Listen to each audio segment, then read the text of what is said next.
जय भीम मित्रांनो, ज्या काँग्रेसला गांधीजीचा अफाट गर्व आहे, गांधीजी त्यांच्यासाठी बाबासाहेबापेक्षा खूप मोठे आहेत, बरोबर आहे ना.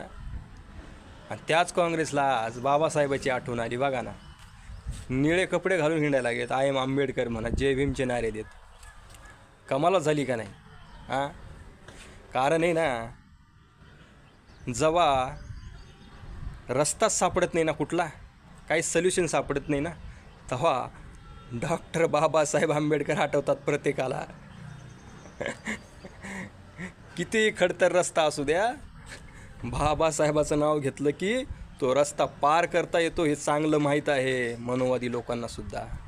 म्हणून मजबुरीमध्ये का होईना जे जय भीमचे नारे लागत आहेत ना, संसद भवनाच्या बाहेर देशभरात काँग्रेसच्या वतीने, ठीक आहे, हे बघून आम्हाला चांगलं वाटलं. हे परिवर्तन आहे ना, असंच होत जावं यांच्यामुळं, मजबुरी असो का काही असो, पण हे परिवर्तन बघून मन खुश झालं आमचं, बरं का. हा बदल काँग्रेसमध्ये झाला आहे आज, उद्या अपेक्षा करतोय की भाजपामध्ये सुद्धा होईल. कारण या देशाचे खरे राष्ट्रपिता डॉक्टर बाबासाहेब आंबेडकर आहेत, हे प्रामाणिकपणे सगळ्याला स्वीकारावं लागेल एखाद्या दिवशी. तो दिवस